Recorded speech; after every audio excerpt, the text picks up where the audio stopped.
I woke up that morning in late March with the same small sense of order I always tried to start my days with. The coffee maker humming in the kitchen, the quiet hum of early traffic outside my apartment in Northwest Portland, the faint drizzle that comes with spring. For a few minutes, everything felt normal. Then I saw the envelope slipped under my door. A crisp white envelope with my full name typed neatly across the front. I thought it was a routine work notice or a tax document. It was tax season after all. It wasn't. Inside was a letter from Cascade Federal Bank informing me that my first payment on a commercial loan was past due. The number printed in bold froze me. $420,000. My name was listed as the primary borrower. It felt like the floor shifted under me. I read the page again thinking maybe I had misread a zero, misread the name, misread everything. But it was my full legal name, my social security number, and my address. My heart thudded hard against my ribs. I had never borrowed that kind of money in my life. I worked as a senior accountant for a small health supply company. My biggest loan was my car. I stood in my kitchen gripping the letter for several minutes before I found enough breath to call the number listed. A man with a calm, almost overly pleasant voice came on the line. He asked for verification. He seemed confused when I insisted I had never taken out such a loan. When I asked for a copy of the signed contract, he hesitated as if he was bracing me. Then he emailed it while I waited. My hands shook as I opened the PDF on my laptop. The signature at the bottom was mine.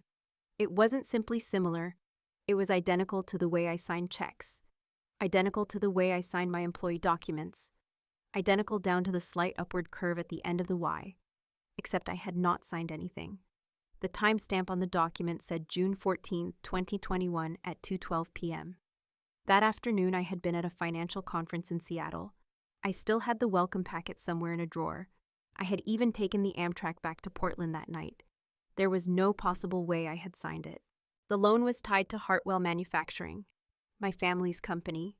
I stared at the name for a long time, feeling a sour wave rise from my stomach. My father had always said the company would be a blessing or a curse depending on who touched it. I never imagined I would become the curse. I called Cascade Federal again. I asked who handled the loan application. The representative said the contact listed under borrower assistance was Lydia Hart, my younger sister. I couldn't speak for a moment. Lydia handled operations for the company. Of course she would be the contact. They said, of course she would be listed. To them it made perfect sense. To me it made nothing but a deep and painful confusion. I hung up and paced my apartment, each lap shorter and sharper than the one before. My sister and I had not been close in years. We weren't enemies. We just lived in different worlds, and she always had the louder voice in the family. Still, I couldn't imagine her using my name for something like this. Not without asking, not without at least explaining. I called my father first. He didn't answer, so I tried again. The third time he picked up, and his voice sounded tight, like he already knew what I was calling about. I told him about the letter. He let out a long sigh and said he was sure there had been some mix-up. These things happen. Clerical errors are common. He said he was on his way out the door and couldn't talk, but that I shouldn't worry myself sick. He promised to look into it later in the week. That was all. I stayed silent for a moment, pressing the phone harder to my ear because I didn't know what else to do. I asked him if Lydia knew about the loan. He paused, a pause that lasted just a little too long. Then he said he would talk to her and see what she remembered. See what she remembered. It didn't sound like concern. It sounded like rehearsal. I tried calling my mother next. She answered on the second ring with her usual bright tone that always felt a little too practiced. When I told her what had happened, the brightness faded only slightly. She said something about how busy everyone had been, how paperwork at the company was always a mess, how things get signed and sent and corrected and resent all the time. She kept talking while I closed my eyes and listened to the quiet dripping of the kitchen faucet. She told me not to jump to conclusions, especially not about family. When I asked her directly if Lydia had mentioned anything about my name being used on company loans, she went quiet. Then she said I needed to relax. That was all. The kind of answer that tells you everything while pretending to tell you nothing. After we hung up, I sat down at my dining table with the contract on the screen. I zoomed in on the signature repeatedly. It was too perfect. Copies are always too perfect. No variation, no hesitation. Just a clean, lifted image laid where my real signature should have been. Someone who had practiced my handwriting for years could have produced it. Only one person had ever done that. Lydia used to mimic my cursive when we were kids. I used to think it was funny. I used to hand her my notebooks and tell her not to ruin them. I didn't know she kept practicing long after I stopped thinking it was a game. I spent the next hour pulling up my calendar from June 2021, confirming my travel dates, checking receipts from the conference. Every piece of proof only made the knot in my chest tighter. Someone had used my identity to secure nearly $500,000 in debt, tied to a company I hadn't worked for since my 20s. Someone had forged my name. Someone had put me in direct financial danger. The apartment felt smaller as the evening crept in. I kept walking to the window as if stepping closer to the rain-soaked street would make the truth clearer. It didn't. My phone vibrated once. A text from my father. He wrote that he had spoken to Lydia and that she insisted everything was under control and I should leave it alone for the time being. Leave it alone. No explanation. No details. No reassurance. I stared at the message until the words blurred. Then I powered off my phone. Because in that moment, I understood something with a clarity I hadn't expected. Whatever had happened, whatever had been signed behind my back, whatever debt I had been forced into, none of it had been an accident. And neither my father nor my mother wanted me pulling at the threads that could unravel the whole thing. The rain hit the window harder. The apartment felt colder. I sat down again, opened the contract one more time, and studied the signature until my eyes ached. The curve of the Y, the angle of the E, the even pressure of every line. It wasn't mine, but it belonged to someone who knew me far too well. I closed the laptop slowly. There was only one way to find out how deep this went, but I already knew the first path I would have to walk. I would need to speak to someone who understood financial fraud better than anyone in my family ever would, and I would need to do it before the next payment notice arrived. I shut the laptop and let my hands rest on the cool surface a moment longer than necessary. The silence in my apartment felt heavy, as if the walls themselves were waiting for me to accept what I already knew deep down. I reached for my coat without thinking, the movement automatic and steady, like my body had decided for me. I needed air, I needed distance, I needed space to remember how all of this had started long before that contract ever appeared. Outside, the drizzle had turned into a soft mist that blurred the streetlights. I walked without a destination, letting the rhythm of my steps pull old memories to the surface. The first one came quickly, as if it had been waiting at the edge of my thoughts. When I was 10 and Lydia was 7, my father brought us to the Hartwell manufacturing shop floor. It was a Saturday morning tour, the kind he loved to give to family friends. He always introduced me first, but somehow the room always shifted toward Lydia. She had the energy, the spark, the loud voice. I was the quiet one who stood behind him, copying numbers off inventory sheets because I liked seeing patterns. My father patted my head and said I was dependable. He praised Lydia for her charm. Even then, the hierarchy was already forming. I just did not understand it yet. As I walked down the wet sidewalk, I found myself thinking of a Christmas when I was 14. I had won a statewide math award and wanted to tell everyone at dinner. Before I could finish the first sentence, Lydia spilled cranberry sauce on her dress and cried. The entire table moved to comfort her, leaving my certificate folded next to my plate. My mother later told me she was proud of me, but that Lydia needed attention that night because she had been sensitive lately. Sensitive became the word we lived by. Sensitive meant Lydia always came first. By the time I reached the corner of 23rd and Irving, I felt that old ache again. The one I used to swallow so often I thought it had dissolved into me. I leaned against a brick wall, letting the damp air settle around me. How many moments like that had shaped the dynamic we had now? How much of what I was walking into had been encouraged for years? My phone buzzed once in my pocket. I considered ignoring it, but habit won. It was a message from my mother. She wrote that Lydia had a lot on her shoulders running the company and needed support, not accusations. She said I should be patient. That word tightened something inside me. I had been patient for 3 decades. I had been patient every time my achievements were minimized, every time Lydia was shielded, every time I was told to understand her feelings above my own. I put the phone away. I started walking again. The mist stuck to my hair, cooling my skin, and I let the night settle me. Then another memory surfaced, sharper this time. The summer after college graduation, my father asked me to help with the company books for a few weeks. It was supposed to be temporary, a small task before I took my first full-time accounting job. Lydia, only 20 then, had just been hired into operations. I remember working late one night, sorting through invoices when she suddenly appeared behind me. She took a stack of papers out of my hands and said she could handle it. When I asked where she was taking them, she smiled and said, "I asked too many questions." Father had asked her to streamline things. I told myself she was just trying to grow into her role. She returned the stack the next day with several pages missing. She said they were duplicates. Later I discovered they were vendor payments tied to her department. I never asked what she had done with them because I was trying to keep peace. My father thanked her for being efficient and never asked where the missing invoices went. I passed a bakery closing for the night. The smell of cooling bread drifted into the street, a warm contrast to the cold air. I realized my hands were trembling slightly. All of these memories were not random. They lined up too neatly with what was happening now. Lydia learning how to speak over me, how to frame narratives, how to remove documents quietly, how to make my concerns seem dramatic or misplaced. She had been practicing for years. I reached the small park near my building and sat on a bench still damp from the rain. Street lights cast soft halos on the pathway. I let the quiet remind me of who I was before family expectations shaped me into the one who stayed calm, stayed reasonable, stayed silent. I needed to understand what had led us here, not for nostalgia, but because the pattern mattered. If I missed the pattern now, the consequences would be far greater than a forgotten award or a misplaced invoice. Another memory drifted in, one I had not thought about in years. When Lydia was 9, she broke her wrist after climbing a tree in our backyard.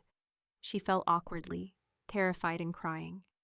My mother held her for hours afterward, brushing her hair, whispering to her. She was inconsolable for days, clinging to our mother, afraid of being left alone. Something in our mother shifted that week. Her protectiveness toward Lydia deepened into something more consuming. She began watching Lydia's moods closely, smoothing every rough edge in her path. It was the beginning of the family's unspoken rule. Lydia should never be upset. Lydia should always be protected. And I should always adapt. I ran my thumb along the edge of the bench, grounding myself. If that moment had grown into decades of indulgence, then the loan contract was not a shocking departure, but a predictable escalation. Lydia had always been allowed to rewrite truth, reshape consequences, erase mistakes. She had never been truly stopped.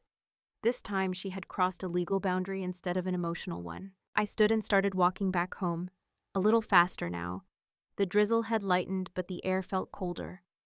My thoughts moved rapidly, piecing together old dynamics with new evidence. If my father had paused before answering me earlier, it meant he already knew something. If my mother urged patience, it meant she had already chosen a side. If Lydia sent word through them instead of speaking to me directly, she feared a confrontation.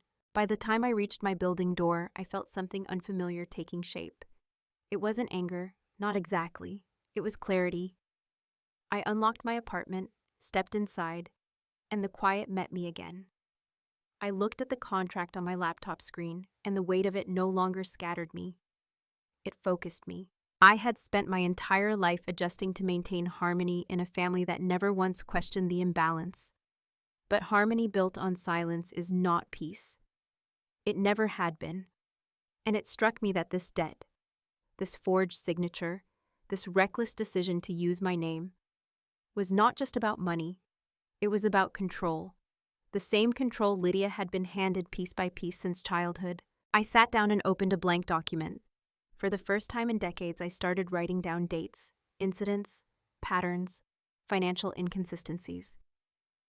I remembered from the years I helped the company, not out of nostalgia, but because I needed a map of how we arrived at this moment.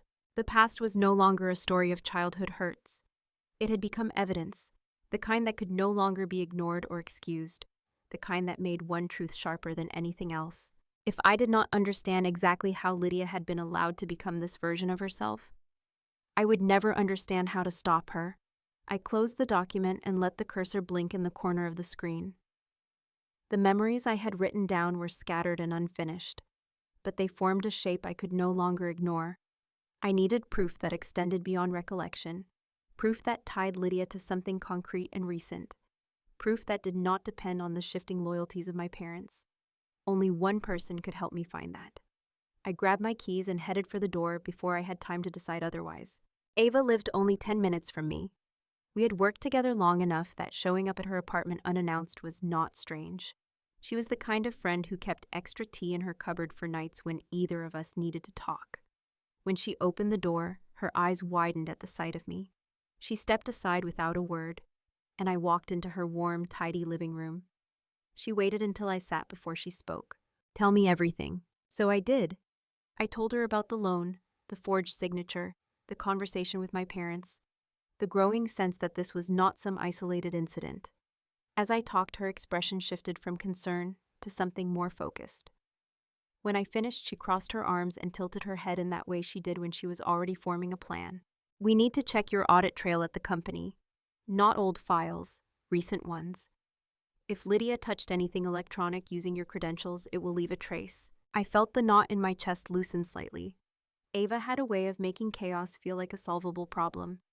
She grabbed her laptop, sat beside me, and began connecting to the internal system she still had access to as head of internal audit.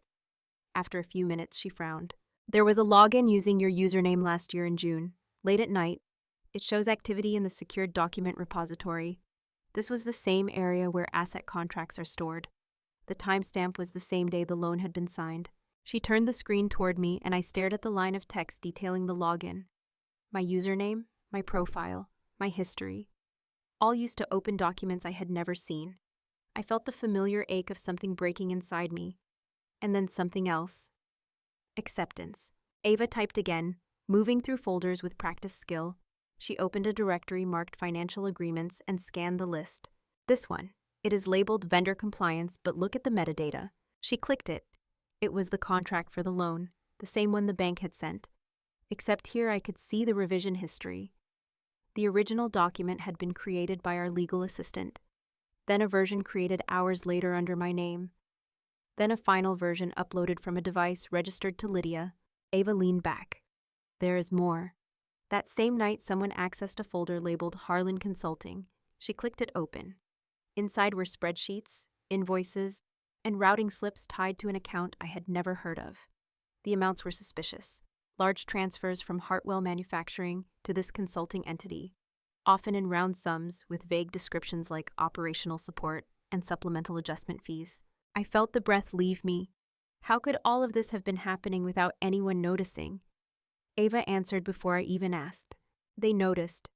They just chose not to question it. When the person doing it is a heart, and the other person is you, the quiet one, they assume the best of her and nothing of you. I have seen versions of this in other companies, but never this bold. I rubbed my temples, trying to take it all in. My name had been used as a shield, a way to slide transactions through without scrutiny, and because no one ever suspected me of bending rules, no one looked closely. Ava clicked into the security camera archive. Most footage was overwritten after 60 days, but archived segments existed for nights with after-hours activity. She found a clip labeled June 14, 2021. She pressed play. The grainy footage showed the back hallway of the administration building. The timestamp ticked past 11:45 at night. A figure entered the frame carrying a stack of folders. The camera angle was narrow and barely caught her face, but the posture, the stride, the way she flipped her hair were unmistakable. It was Lydia. She entered the document room and the door swung closed behind her. I felt something cold settle at the base of my spine. This was not a misunderstanding or a clerical error. This was intentional, planned, hidden. Ava paused the video. "I know you do not want to believe it, but this is not sloppy work. This is practiced. Someone who has done this more than once." I nodded slowly. I knew she was right. The evidence formed a pattern far too clean to be accidental. I just needed to let myself see it. Ava asked if I wanted copies. I did. She saved the logs and the video onto a drive and handed it to me. "There is one more thing," she said. "These transfers to Harlan Consulting. They began in early 2020. That was right after your father moved more operational control to Lydia. Someone created this entity right after that shift. someone who understood how to use the lack of oversight to their advantage. I felt a wave of nausea, but forced myself to stay steady. If these transfers had been going on for years, then the loan in my name might not even be the worst part.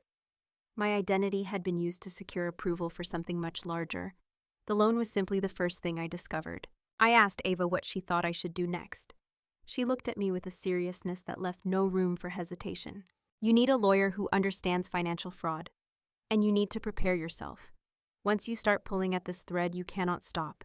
I drove home with the flash drive in the passenger seat. The rain had stopped, leaving the streets slick and shining under the streetlights. As I waited at a red light, I glimpsed my reflection in the window. I expected to see fear or shock. Instead, I saw someone steady, someone who had been holding her breath for years and had finally let it out. Back in my apartment, I opened the drive and watched the video again. Lydia in the hallway, Lydia in the document room. The way she moved with the confidence of someone who had never been told no, the someone who believed consequences were for other people. I turned off the video and stared at the blank wall for a long time. I thought of the years I spent convincing myself that things were fairer than they were, that my family simply had different expectations for each of us, that Lydia's ease in life came from her charm rather than the structure built around her. Tonight, those illusions fell away one by one. I picked up my phone and scrolled to Daniel's number. I did not call him, not yet. I wanted to know exactly what I was bringing to him when I did. I wanted facts, not fear, and now I had more than fear. I had proof. I closed my laptop slowly and let my hands rest in my lap. For the first time since the letter arrived, the panic had quieted. Not because things were less serious, but because they finally made sense. The mystery was no longer a void. It had shape and texture and motive, and the person behind it was someone I had trusted far longer than she had ever deserved. I got up to pour myself a glass of water, letting the coolness settle the heat in my chest. The evidence sat on my desk, waiting. I knew it would not be enough on its own, but it was the beginning of something I had never allowed myself to pursue. The truth, unfiltered by loyalty or fear of breaking the family image. When I returned to the desk, I opened my notebook and began writing again. Not memories this time. Clues, connections, questions that now demanded answers. Lydia had created this labyrinth, but she had also left footprints. I just needed to follow them one step at a time. I stared at the list of questions I had written until the words blurred and softened, losing their sharp edges. None of them had immediate answers, at least not ones I could reach on my own. I needed to confront the one place I had avoided since the loan letter arrived, the place where the truth would either come loose or tighten into something I could no longer pick apart. I grabbed my bag, pocketed the flash drive, and headed out the door before I could talk myself out of it. The drive to my parents' house in Lake Oswego felt both familiar and foreign. I had driven that route countless times over the years, yet tonight every turn seemed heavier, every landmark a reminder of a version of our family I did not quite trust anymore. The sky still held the gray tint of late winter, and the neighborhood looked quiet, the way it always did. The Hart House sat at the end of a long cul-de-sac, its porch lights glowing like a photograph of stability. I parked at the curb and sat for a moment, pressing my palms against the steering wheel until the tension eased enough for me to breathe. The door opened before I even knocked. My mother stood there, her cardigan wrapped tight around her shoulders, her expression somewhere between puzzled and cautious. She stepped aside, giving me room to enter. The house smelled like lemon cleaner and the slow cooker she probably had running since morning. Some things never changed. "Your father is in his office," she said. "He said you might come by." I did not answer. I followed the familiar hallway to his office. The door was cracked open, and I could see him sitting behind his desk, reading glasses low on his nose, hands clasped over a stack of papers he had no interest in. He looked up when he sensed me in the doorway. "Evelyn, sit down." His voice had always been steady, the kind that could calm a room when everything felt uncertain. Tonight it only made me feel like the uncertain one. I stepped inside and sat across from him. "I need to talk to you about the loan," I said. My voice was calmer than I expected. He pressed his lips together and let out a long breath. "Your mother told me you were letting this upset you." I almost laughed, but the sound stuck in my throat. Upset felt like the smallest word for what the situation deserved. I reached into my bag and took out the printed copy of the contract the bank had emailed me. I placed it on the desk between us. This is not my signature, and I was not even in Portland the day it was supposedly signed. I have proof of that. He picked up the document and studied the signature with a frown, as if he were seeing it for the first time. Then he set it down gently, the way you might set down something fragile. There have been mistakes in the company before, he said. A few contracts sent to the wrong department or signed under the wrong line. You know how things get mixed up. This was not a clerical mix-up. This was deliberate. And the loan is tied to Hartwell. My name is on the repayment schedule. He leaned back, rubbing his jaw like he did when trying to stay calm. You should have talked to Lydia before assuming the worst. I felt my jaw tighten.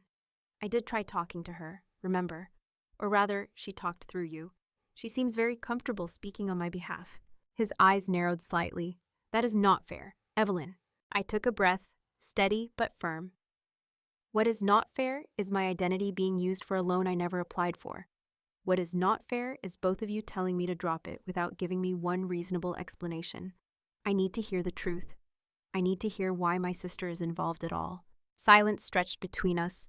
My father looked down at the contract, as if hoping the words on the page would rearrange themselves into something easier to address. Finally, he shook his head and motioned toward the doorway. Let us talk in the living room. Your mother should hear this too. We walked down the hallway and found my mother standing near the edge of the room, wringing her hands. She offered a soft smile that felt more like a plea for gentleness than a greeting. My father cleared his throat as we sat. Your sister told us she handled some paperwork on your behalf because the company needed certain documents finalized while you were away. She said you knew about it. I stared at both of them. She said what? My mother reached for my hand. Lydia said she explained everything to you afterward. She said you were fine with it. She said she was trying to keep the company running smoothly while your father was dealing with health issues that summer. Heat rose in my chest, but it was not anger. It was disbelief. My father had been perfectly healthy that summer. He had taken a fishing trip with old college friends. I looked at my mother. She lied to you. She lied to both of you. I never gave permission. I never signed anything. And I have evidence that she used my login to access confidential files. My mother blinked quickly, the way she did when overwhelmed. Evelyn, sweetheart, your sister has always had so much pressure on her. You know how difficult things have been for her. Sometimes she gets ahead of herself trying to keep everything together. I stood up, unable to stay seated any longer. This was the moment I realized how deep the pattern had become. Every excuse my parents made in her favor only widened the distance between us. Pressure does not excuse fraud. Stress does not excuse forging someone's name. And none of this explains why she used my identity, not hers, to take on a massive loan. My father rose too, placing a hand up as if to steady the exchange. It will get sorted out. That is what matters. No. What matters is that you keep trying to make this small. Because if it is small, then you do not have to face what Lydia has actually done. My mother looked down. My father's jaw tensed. We always knew you were sensitive to conflict, Evelyn. The words hit like a slap. Not loud, not cruel, just familiar enough to remind me that this was the role they saw me in. Sensitive, overreacting, the one who needed calming down. Even when the truth was right in front of them. I stepped back slowly, letting their living room come into focus. The framed family photos, the warm lamps, the cream-colored rug, all the scenes of comfort that had formed the backdrop of our lives. Yet none of it had ever protected me the way it had protected Lydia. I asked one last question. Did you know the company changed its ownership structure last year? That I was removed without my knowledge? My mother gasped softly. My father blinked, startled, and for the first time he could not mask it. Who told you that? He asked. I did not answer. His reaction was the answer. I turned toward the hallway, needing distance from the room that suddenly felt too small. As I reached the door, I heard my mother say my name in a trembling voice. I paused but did not turn around. I waited for something honest, something real, something that might anchor me to this home again. But all she said was that Lydia had been through so much and that I needed to understand her side. Her side. Always her side. I walked out before the sadness could pull me under. The night air felt colder than earlier, sharper against my skin. I stood on the porch, breathing in the quiet street. I wanted to cry, but the tears would not come. I felt too steady for that now. When I reached my car, I sat inside and gripped the steering wheel. The truth was no longer tangled. My parents had chosen their narrative long before tonight, and Lydia had counted on it. She had built her choices on the certainty that they would protect her, even from herself. I started the engine, the steady sound filling the silence around me. There was only one direction left to go, and it was no longer toward them. I drove through the quiet streets with a steadiness that did not match the churn inside me. Streetlights slid across the windshield, soft and blurred, as if the world was trying to gentle what had become unmistakably sharp. I did not turn toward my apartment. I drove until my hands stopped trembling and my thoughts settled on the one person who could help me turn all of this from suspicion into something undeniable. Daniel lived in a small office suite near downtown, close enough that I could reach it without thinking too hard. The building was dark, except for the light spilling from his window. He often worked late, which was one of the reasons I trusted him. He stayed until things made sense. I parked and walked up the steps, each one grounding me a little more. When I knocked, he opened the door almost immediately. His expression shifted when he saw my face. He stepped back to let me in without asking anything. I sat across from him, the same place I had sat years ago when he helped me sort out a tax issue at my old firm. Back then, it felt like a simple problem. Tonight, nothing felt simple anymore. I laid the flash drive gently on his desk. When I finally spoke, my voice sounded calm, even to me. I need you to look at something. He picked up the drive and waited. I told him everything from the loan notice, to my visit with my parents, to the evidence Ava had helped me gather. I spoke slowly, not because I wanted to, but because that was the only pace that let my breath keep up. When I finished, he leaned back in his chair and let out a quiet breath of his own. You did the right thing coming to me. I watched as he connected the drive and pulled up the files. His face remained focused while he clicked through the logs, the metadata, and the camera clip. He played it twice. The silent hallway, the figure moving past the frame. Then he leaned forward, elbows on the desk. There is no way the loan or the forged signature is a mistake. None. The revision history alone is more than enough to prove intentional fraud. The issue now is tying it to motive and damage. I felt my fingers curl tightly around the arm of the chair. Motive, damage. Words that made the situation real in a way nothing else had. He opened the document showing the changes to the company ownership structure. He studied the signatures carefully, his brow tightening with each magnified detail. This signature was copied from another document. It is not even a good copy. Whoever did this relied on no one checking. They assumed you would never see it. He clicked through again and pointed to a section of the document. Here, this line. This is where your authority as successor was removed, without your knowledge. That alone is grounds for legal action. My chest tightened.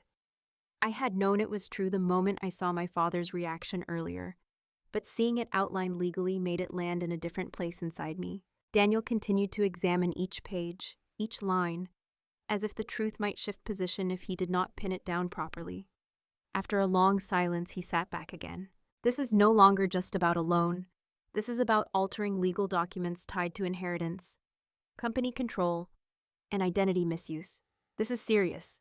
Evelyn, very serious. I nodded. I had expected nothing less, but hearing it stated so plainly made something settle in me. Relief, perhaps? Or the beginning of certainty. He asked me to tell him everything I remembered from the years I helped with the company books, especially anything involving Lydia.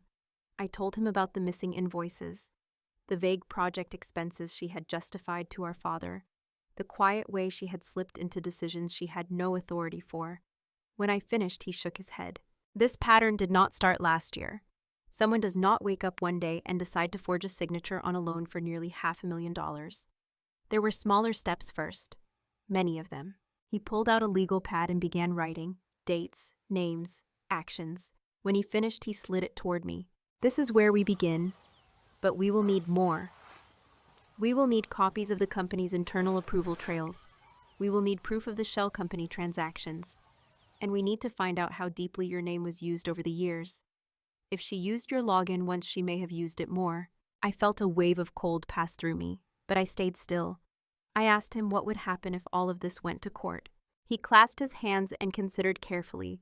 If this proceeds, the loan will likely be declared invalid because it was obtained under false identity. Any liability tied to it should be lifted from you. The company will face scrutiny, and Lydia, if this proves to be her doing, will face both civil and potentially criminal consequences. The words criminal consequences settled over the room like a quiet shadow. He must have noticed my reaction because he softened his tone. I know she is your sister, and I know family complicates everything, but this crossed every legal boundary there is, and you need to protect yourself before anything else. I nodded slowly.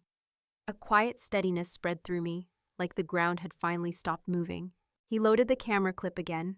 The figure moved down the hallway in silence. Lydia had walked with confidence, with purpose, as if she genuinely believed nothing she did would be questioned. Daniel closed the laptop. You need to prepare yourself for how your parents will react if this comes out. They may resist it. They may deny it. They may even attempt to shield her. But the law does not bend to family narratives. Family narratives. That was the phrase that hit hardest. Our family had lived inside stories for years. Stories of who Lydia was. Stories of who I was supposed to be. Stories that protected her even when they wounded me. I looked down at my hands, surprised by how steady they seemed. What should I do first? He slid the flash drive back to me. First, you gather every record you can find. Bank notices, emails, old documents from when you worked there. Anything that shows a timeline. And second, you keep this quiet until we know exactly what we are dealing with. The element of surprise matters. If she thinks you are backing down, she could destroy evidence. I thought of Lydia's composure earlier at my parents' house. The way she spoke without meeting my eyes. The way she always stayed a step ahead of every conflict. He was right. She would not hesitate to protect herself. He stood and walked me to the door. Before I left, he rested a hand on my shoulder. This is going to be difficult, Evelyn, but it is winnable. That word lingered long after I left his office. Winnable, not easy, not painless, but possible. Outside, the air felt colder than before, but sharper too, like it carried more oxygen. I walked to my car with the flash drive in my hand. The parking lot was quiet. The sky above Portland was a muted gray, but something in me felt clearer than it had in years. As I sat in the driver's seat, I placed the drive carefully beside me. The evidence was no longer just files and numbers. It was the beginning of something larger, something I could finally face now that I knew what I was standing against. I took a breath, turned the key, and let the engine hum in the stillness around me. There was a long road ahead, and I could finally see where it began. I let the engine idle a moment before pulling out of the parking lot, the hum settling the last tremor in my hands. The drive home was quiet, the kind of quiet that lets old truths rise without permission. By the time I reached my apartment, the sky had deepened into a blue-gray twilight, the kind Portland seems to store just for early spring evenings. I locked the door behind me and set the flash drive on the table, then sank into a chair and let the stillness gather around me. I opened my notebook again, flipping through the pages where I had started tracking dates and patterns. The ink seemed darker tonight, the lines straighter, the story clearer. I kept thinking of what Daniel had said, smaller steps first, many of them. It struck me how easily those steps had folded into the rhythm of my life, unnoticed because I had been raised to notice everything except myself. I turned to a blank page and began listing the things that never made sense when I was younger, things I used to shrug off. The missing math certificate from high school that my mother insisted I misplaced.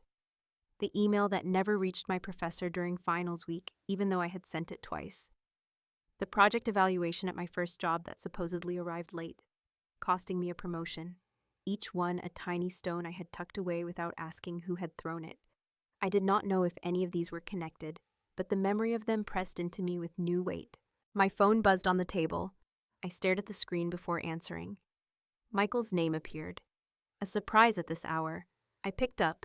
"Ev, can I come by?" His voice was low, unsure. I told him yes. When he arrived 20 minutes later, he looked as though he had run the whole distance from his apartment. His jacket was unzipped, his hair uncombed.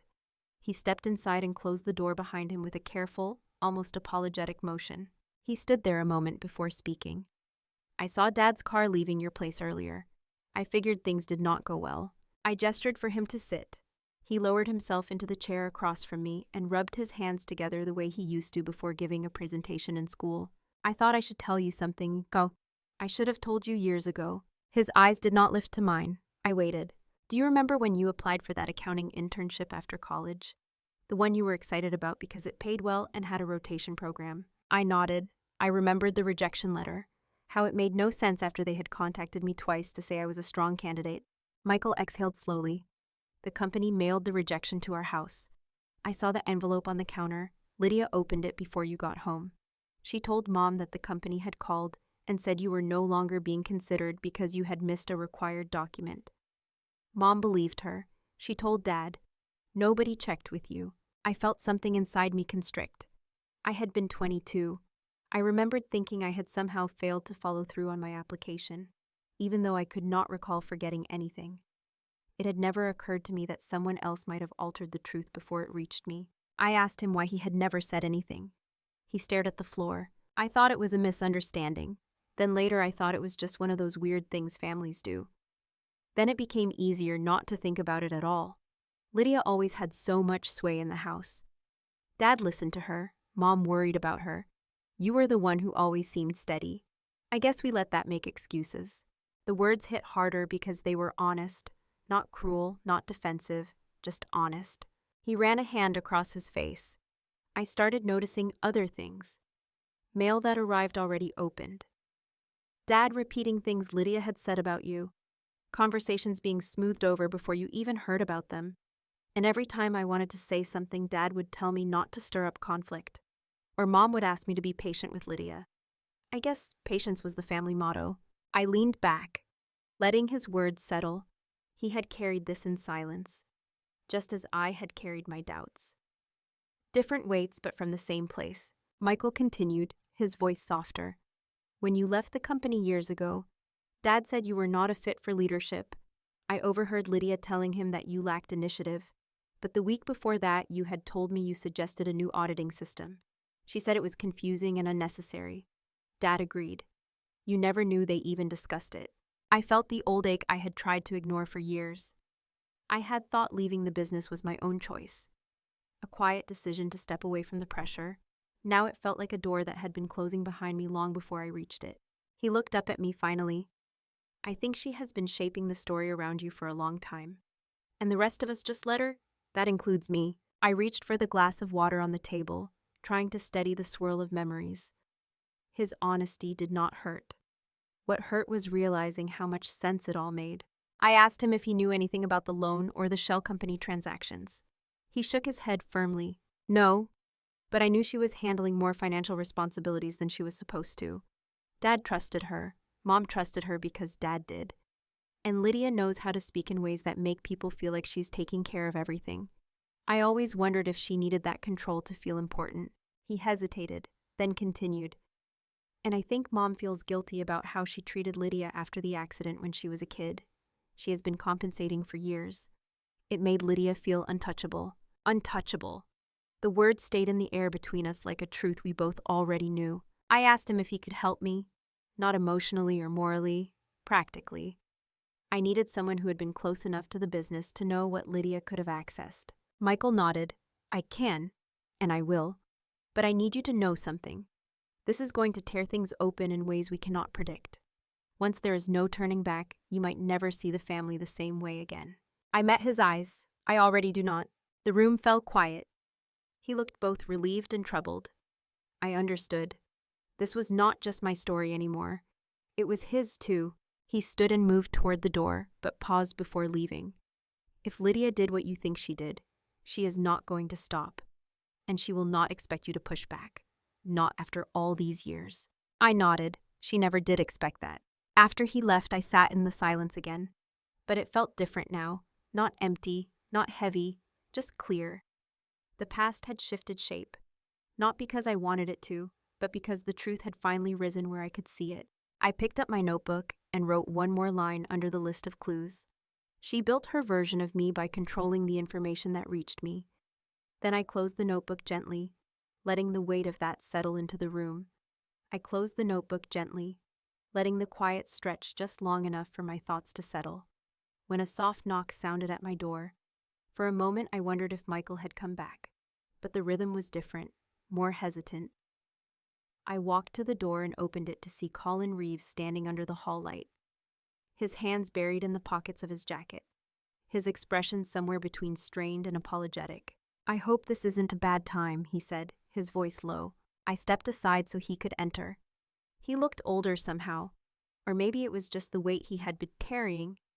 He stood in the middle of my living room without sitting, as if unsure he had the right to. "I figured you might want to hear something, and I need to say it before I lose my nerve." There was something in the way he said it that made me motion him toward a chair. He sat slowly, rubbing his palms together before resting them on his knees. I sat across from him, waiting. He looked down and spoke in a steady tone that surprised me. "I know what Lydia did with the loan, and I know what she did with your name. I should have said something earlier. I kept telling myself it was a misunderstanding or temporary, or that she would fix it before anyone got hurt. But that was a lie I told myself so I would not have to look at what she had become." My breath caught slightly. He did not look at me as he continued. "I found out about Harlan Consulting last fall. I saw transfers that made no sense. Round amounts, no documentation. She told me they were temporary reallocations to cover a supplier issue. I wanted to believe her, but I am a surgeon. Numbers either make sense or they do not. These did not. I asked her about it again. She shut down and accused me of not trusting her." He paused, eyes fixed on the floor. I could see the strain in the tight line of his mouth. "Then 3 weeks ago, I overheard her talking to someone on the phone. She said she had everything handled, that no one would ever question anything because the paperwork was under your name." She laughed. Not in a mean way, exactly. More like she was proud of herself. A coldness spread through me as he said it. I pressed my fingertips together, waiting for him to finish. He reached into his jacket pocket and pulled out his phone. "I recorded a conversation one night. I should have told you sooner, but I was trying to decide if I could live with what I knew. I realized I could not. I sent a copy to a lawyer already. I do not think our marriage will survive this." He tapped the screen and held it out. I listened as Lydia's voice filled the room. It was unmistakable. She sounded irritated, impatient, as if she were explaining something beneath her. "If Evelyn gets wind of any of this, it will be chaos. She has always been the type who thinks rules matter.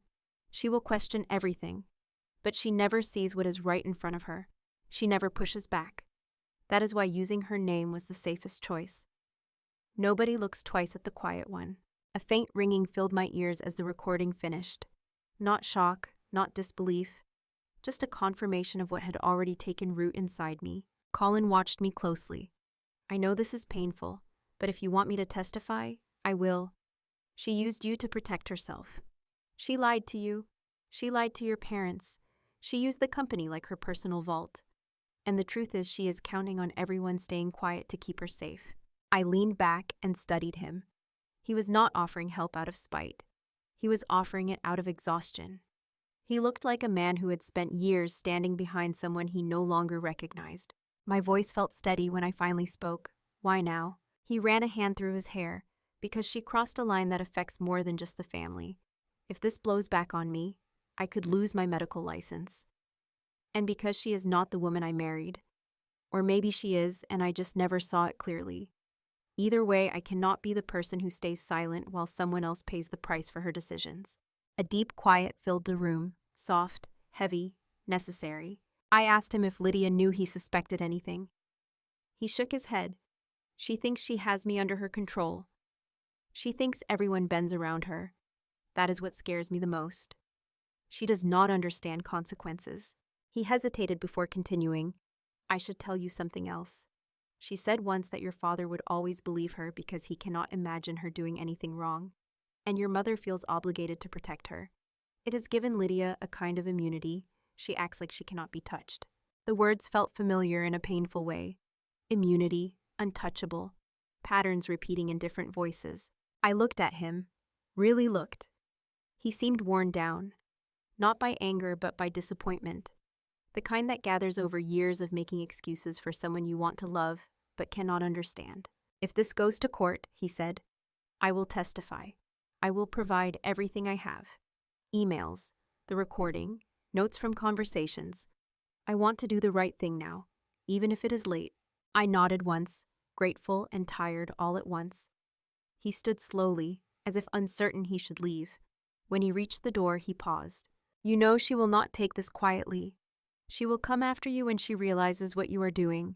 I met his eyes. She already has. A brief flicker of something like respect passed across his face. Then he stepped into the hallway and closed the door behind him. I stayed in the living room where the silence felt strangely full.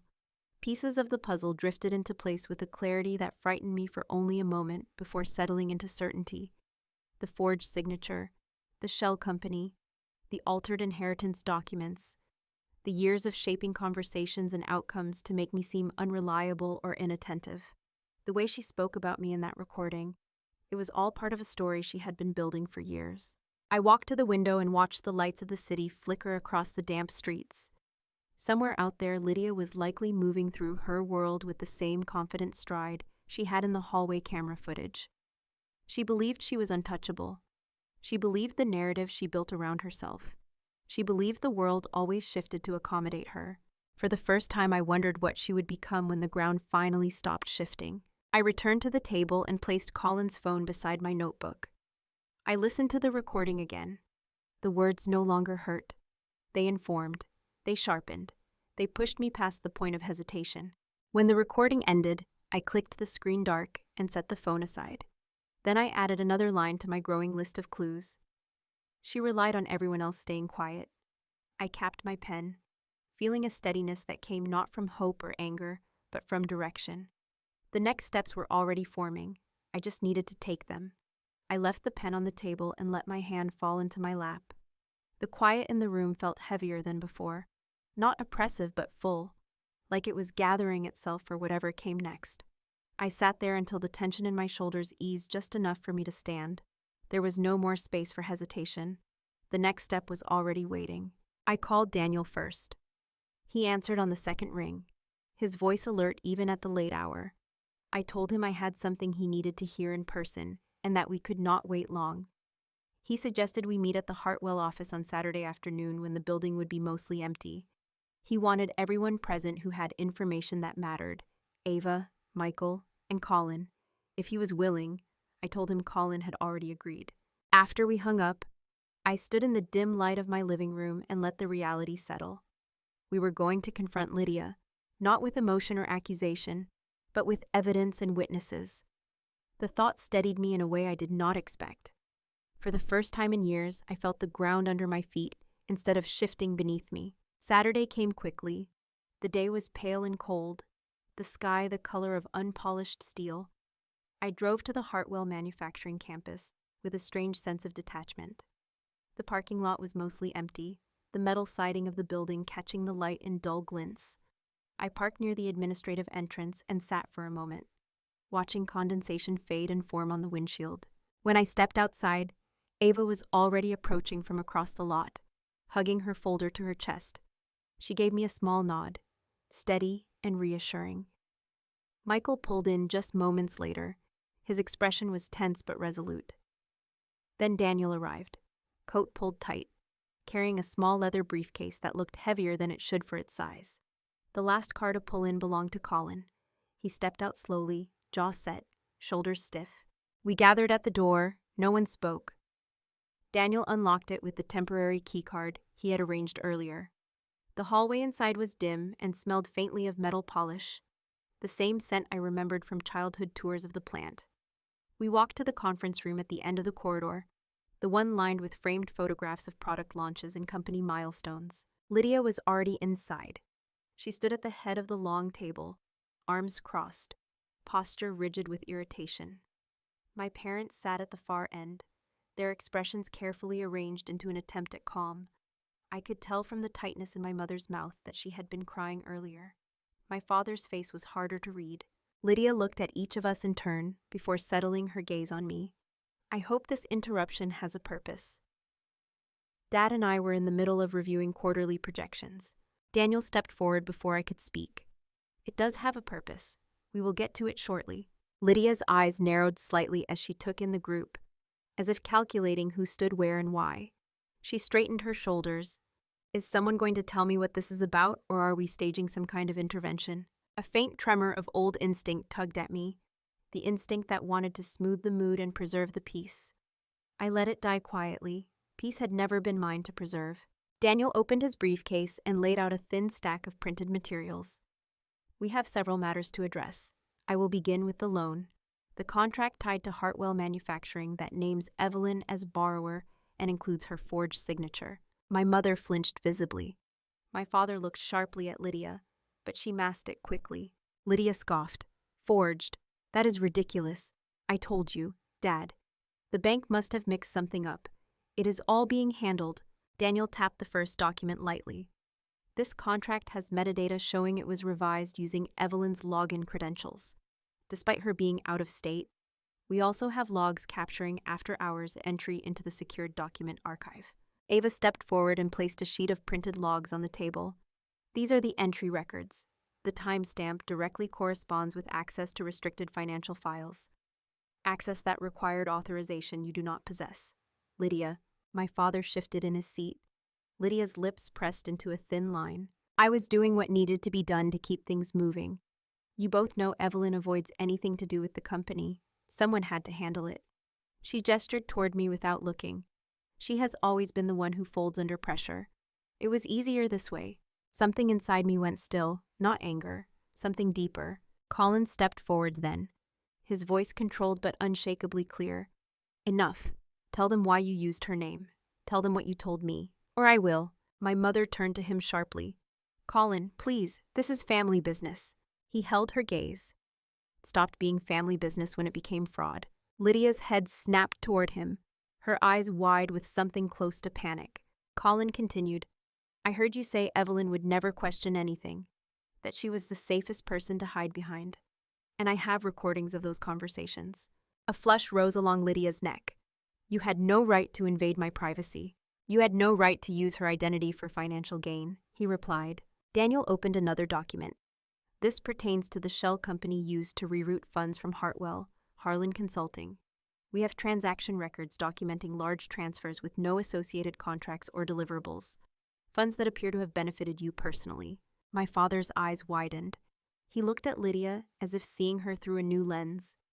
I could see something in him crack, the shape of trust bending under its own weight. Lydia tried to recover, her voice sharpening. Dad, I can explain this. It is not what it looks like. I have been carrying the company on my back while people like her sit comfortably outside of it. Her voice rose. You always said I would take over. You always told me I was the one who needed to protect the legacy. So I did what had to be done. She will never understand that. My mother stood abruptly, her hand over her mouth. Lydia, did you do this? Did you really do any of this? Lydia turned toward her, and for the first time I saw something break through her confidence. A flicker of desperation. She reached for my mother's arm. Mom, listen to me. You know I would never hurt this family. I did everything to keep us together, everything, even when she pulled away from us, even when she made things difficult. My father rose slowly from his chair. His face had gone pale, his voice strained. Lydia, look at me. Did you forge your sister's signature? Her jaw clenched, her eyes darting to the documents on the table, then to the faces around her. Her silence stretched. And in that silence, everything became clear. Michael stepped forward then, his voice quiet but certain. She used to open Evelyn's mail. She used to intercept things before anyone saw them. I should have said something. My mother's knees seemed to weaken. She sank back into her chair, whispering something I could not hear. Daniel spoke again, calm and steady. We are not here to pass judgment. That is not our role. We are here to present evidence and prepare for legal review. The court will address the rest. Lydia's expression twisted, not in anger, but in a kind of wounded disbelief. She looked at me as if realizing for the first time that I was no longer standing behind her. You think you are stronger than me now. You think you deserve this family more than I do. You were always the favorite, always the perfect one. Her voice cracked on the last word. I let the silence settle before speaking. I was never the favorite, Lydia. I was the quiet one. There is a difference. And you built your life on the belief that quiet meant weak. Her eyes shone with something like fury, something like grief, something like fear. For a moment I thought she might reach for me. Then she stepped back, arms crossed tightly, face closing into something unreadable. My father lowered himself into his chair, his head bowed. My mother stared at the documents as if they were written in a language she had never seen. Daniel gathered the papers slowly. This is only the beginning. There will be more steps, more questions, more consequences. The room held its breath. I stood still, letting the weight of the moment settle into me.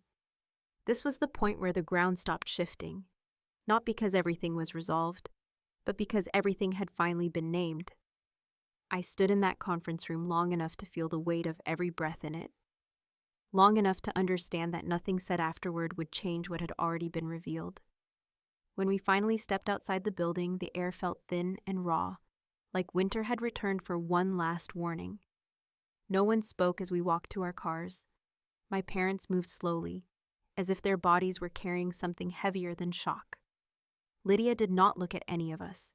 She walked ahead with stiff shoulders, her steps quick and uneven, disappearing into the parking lot before anyone could call after her.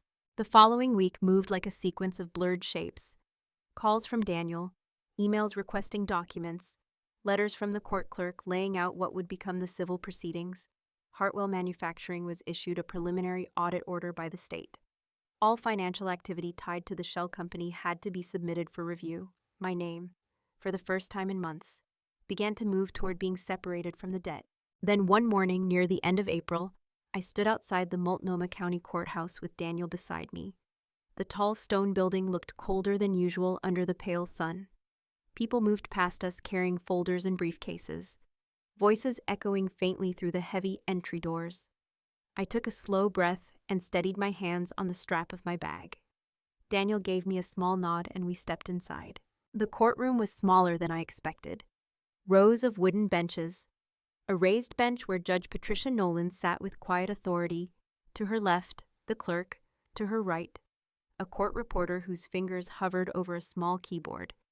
The formality of it all filled the room without being harsh. It was not a place for emotion. It was a place for fact. Lydia sat at the defendant table with a company attorney who looked tense before the proceedings even began. My parents sat behind her, close enough to show support, far enough to avoid direct involvement. My mother looked pale. My father looked older than I remembered him ever looking. When I walked past them to sit beside Daniel, neither of them spoke. It was not coldness. It was something more fragile, something unsure of its own voice. The judge reviewed the filings quietly, flipping through pages with a practiced rhythm. When she looked up, the room stilled. "We are here to determine responsibility for the commercial loan filed under Evelyn Hart's name, as well as the validity of transactions tied to Hartwell Manufacturing and a secondary entity identified as Harlan Consulting." Her voice was calm but firm. She began by asking Daniel to present the foundation of our case. He stood and moved through the evidence with precision.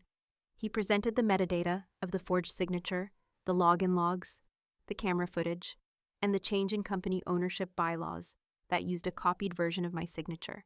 He explained the discrepancies in the loan approval process, the breach of identity, the lack of authorization. I watched the judge as he spoke. Her expression did not change, but her eyes tracked every detail with quiet focus. When Daniel finished, she gestured to the defense. The company attorney tried to argue clerical confusion. He suggested that the login history might have been an automatic sync. He implied that Lydia had been acting under pressure to keep operations steady. But even as he spoke, I could hear the weakness in his own voice. He was trying to hold together a narrative built on air. Then the judge asked Lydia to speak for herself. She stood, shoulders squared, but her hand trembling slightly at her side. She tried to explain that she had acted in the interest of the company, that she had believed I knew about the loan, and that any mistake had been unintentional. She spoke quickly, her breath catching on certain words, as if she hoped speed might hide truth, but her eyes flicked toward the evidence binders too often. Judge Nolan listened without interrupting. When Lydia finished, she folded her hands and leaned forward slightly. Identity fraud is not an unintentional matter. Approval logs and signature replication indicate deliberate action. The court is not concerned with family dynamics. We are concerned with verifiable conduct. The room fell silent again. Then the judge called on Colin. He walked to the front with a steadiness I had not seen in him before. He placed a printed transcript of his recording on the evidence table. His voice did not waver as he confirmed its authenticity, explained how he had obtained it, and why he was presenting it now. He did not look at Lydia until the end. When he finally did, she dropped her gaze to the floor. Next, Ava stepped forward with the internal audit records. She explained the transaction history of Harlan Consulting, pointing out the lack of vendor documents and the mirror pattern of transfers linked directly to Lydia's department. She kept her tone professional, but I could hear the disappointment under it. She had been proud of working at Hartwell. Now she was revealing how deeply some of its structures had been misused. Michael spoke last. He confirmed that Lydia had historically intercepted my mail and influenced information before it reached me. He admitted his silence. His voice shook, but he did not step back from his words. When he finished, the courtroom felt impossibly still. Judge Nolan reviewed everything slowly. The turning of each page echoed like something final. When she finally spoke, her tone was measured. Based on evidence presented, the commercial loan under review is deemed invalid due to falsified identity and unauthorized signing of documents. Evelyn Hart bears no legal liability for repayment. I felt the air leave my lungs in a slow, unfamiliar rush. She continued, the matter of financial misappropriation within Hartwell Manufacturing and the involvement of Harlan Consulting is referred to the State Department of Financial Regulation for investigation. Interim operational control must shift from the involved party until the conclusion of said investigation. Lydia closed her eyes, her hand gripping the edge of the defense table so tightly her knuckles blanched white. This court acknowledges that further proceedings may be necessary, depending on the findings of that investigation. For now, the civil complaint filed by Ms. Hart is upheld. The gavel sounded lightly, not harsh, but with a sense of finality that filled every corner of the room. When it was over, people began to rise, gathering papers and briefcases. Lydia stayed seated, staring at nothing. My parents sat behind her as if turned to stone. My mother lifted a trembling hand to her face. My father looked at the floor as if searching for a reason he had not found soon enough. I stood slowly and felt Daniel rest a hand on my shoulder. You did what you needed to do, he said quietly. I nodded, but my eyes drifted to my family. My father finally looked up at me. His expression held something I had never seen from him before. Something stripped of authority, regret, recognition, maybe both. My mother tried to speak, but the words never formed. I left the courtroom before anyone could try again. Outside, the air was cool and carried the faint sound of traffic moving along the river. People walked past carrying coffee cups, talking about their plans, unaware that my entire world had shifted by the weight of a judge's ruling. I walked toward the steps leading down to the sidewalk. The sun caught between clouds, warming the stone just enough to make it glow. For the first time since the loan notice arrived, I felt something settle in me. Not victory, not relief, something quieter. A letting go of the belief that the truth needed permission to be seen. At the bottom of the steps, I paused, unsure for a moment where to walk next. The day stretched ahead of me, open and unfamiliar, and I knew this was only the first half of what still needed to unfold. I stepped onto the sidewalk and let the cool air move around me, clearing the last traces of the courthouse from my lungs. The day felt strangely open, as if the world had tilted just slightly and was waiting to see which direction I would choose. For the first time since all of this began, no one was calling my name. No one was asking me to bend. No one was pulling me back into a story that never belonged to me. I walked slowly toward the parking lot, taking in the quiet with a kind of reverence. When I reached my car, I did not start the engine. I sat for several minutes, both hands resting loosely on the wheel. My reflection in the rearview mirror looked older than I remembered, but steadier too.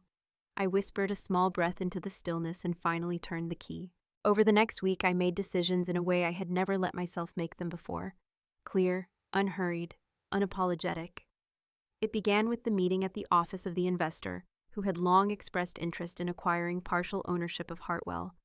I had brushed him off in previous years out of loyalty, or maybe habit, or maybe the belief that family obligation outweighed my own wishes. But now I walked into his office with purpose. He was a tall man with a calm smile, someone who had spent decades navigating companies pulled apart by internal conflict. He listened carefully as I explained my situation. Then he slid a folder forward, outlining the offer he had quietly prepared months earlier. It would free me from any connection to the company. It was fair, clean, and final. I felt no fear in accepting it, only relief. The next step was telling my parents. That conversation was shorter than I expected. My mother sat at the kitchen table, hands wrapped around a mug she never lifted. My father leaned against the counter as if it was holding him up. They both looked exhausted, their faces lined with something heavier than age. I told them I was selling my share. I told them I was stepping away. My father winced as if the words stung. My mother whispered my name softly, as if trying to catch it before it drifted away, but neither of them tried to stop me. Maybe they finally understood that this choice was no longer theirs to influence. Or maybe they were too consumed by the fallout of Lydia's unraveling to argue. They asked where I would go. I told them I did not know yet. I only knew it would not be here. When I left their house, I did not feel triumphant. I felt clean, as though someone had opened a window in a long-closed room. A few days later, Michael came to help me box up the last remaining files I kept for my own records.